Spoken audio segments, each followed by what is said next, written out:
A man convicted in one of San Francisco's most horrific killings is coming up for parole tomorrow. Nearly 50 years after the murder, rape, and torture of a young couple in Potrero Hill, the victim's family says they are still traumatized. KTVU's Evan Sernofsky has more now on the family's fight to keep the killer behind bars. But first, a warning. Some may find this story disturbing. Sadly, what was visited on our family that night in 1974 is an example of how savage and cruel the world can be. Eric Carlson says his brother's murder 48 years ago still haunts his family. On Tuesday, the convicted killer, Angelo Pavaggio, is up for parole for the 18th time. The idea that this person would be out on the streets is enough to cause grave concern.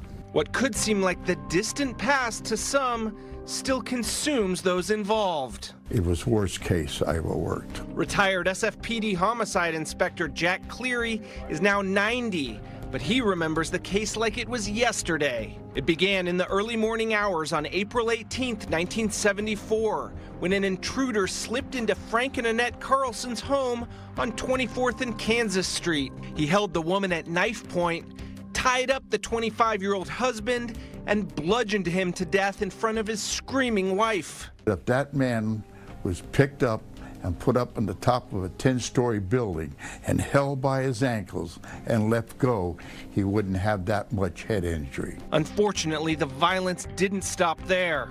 The assailant took Annette upstairs, raping and torturing her. After 3 hours, he left her for dead with a fractured skull and broken arms. And it was some paint thinner. He brought it out, spread it around the house, and set fire to the house. But amazingly, Annette came to, crawled through the flames and out an upstairs window where she called for help and was rescued. Cleary worked the high-profile case with his partner, Frank Falzon, but finding the killer was no easy task. We were getting desperate, Frank and I. We couldn't get absolutely nothing at all. After days of dead ends, they had Annette draw pictures of several rings the killer stole and gave them to the newspaper, hoping for a break. We got a phone call from a jewelry store on Market Street, and he says, inspectors, he said, I think I can help you out. Sure enough, the clue led to a postal worker who lived on the same block as the couple. Annette ID'd Pavaggio in a lineup, and he was convicted of first-degree murder and sentenced to die in the gas chamber. The Supreme Court in 1976 ruled the death penalty unconstitutional, and Pavaggio's sentence became life with parole. Starting in 1980, he began going before the parole board nearly every single year.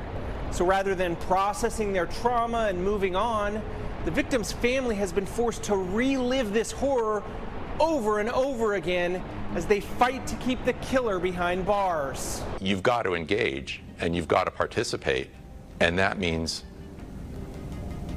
living it all over again. And that's the hard part. We reached out to Pavaggio's attorney, who did not respond. In the past, his attorney said he's admitted to his crime, is remorseful, and has been rehabilitated. Frank's brother isn't convinced. He wants to protect Annette, who's been mentally scarred for life. I love my sister-in-law very much, and I do not think, given the circumstances of the crime, she should have to suffer anymore. In San Francisco, Evan Sernofsky, KTVU, Fox 2 News. New at 6. The man convicted of a heinous murder more than 40 years ago will soon be eligible for parole. But the victim's family says that possibility is a miscarriage of justice that has victimized the family for decades. KPIX5's John Ramos has the story. In 1974, this small house on Potrero Hill was the scene of one of San Francisco's most gruesome murders. The killer was caught, tried, and sentenced to death. And now, 46 years later, the victim's family is still having to fight to maintain justice.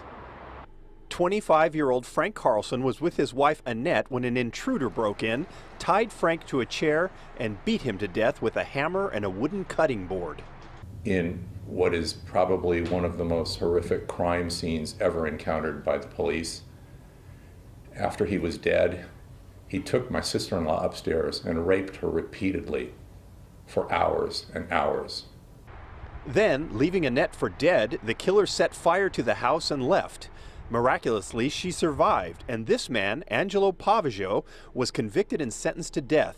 But 2 years later, the court struck down California's death penalty, and all condemned prisoners at the time were given life with the possibility of parole. The victim's brother, Eric, says because of this, every 3 years or so, the family has had to appeal to the parole board to make sure Pavaggio stays in prison. This experience shattered her beyond words. And the process makes her live it over and over and over again. The system has trapped the family in a prison of their own, never able to get past that terrible night. But in 2008, voters approved the Crime Victims' Bill of Rights, or Marsy's Law, which gives parole boards the ability to defer parole hearings for inmates like Pavaggio, now in his 70s, for up to 15 years instead of the current 3. We are asking that on behalf of Annette and the surviving family. Pavaggio's next parole hearing will be on April 15th at the California Medical Facility in Vacaville, where he is imprisoned. Eric says the family will be there again, seeking to keep the killer behind bars and hoping the board will invoke Marsy's Law and greatly extend the time to his next hearing.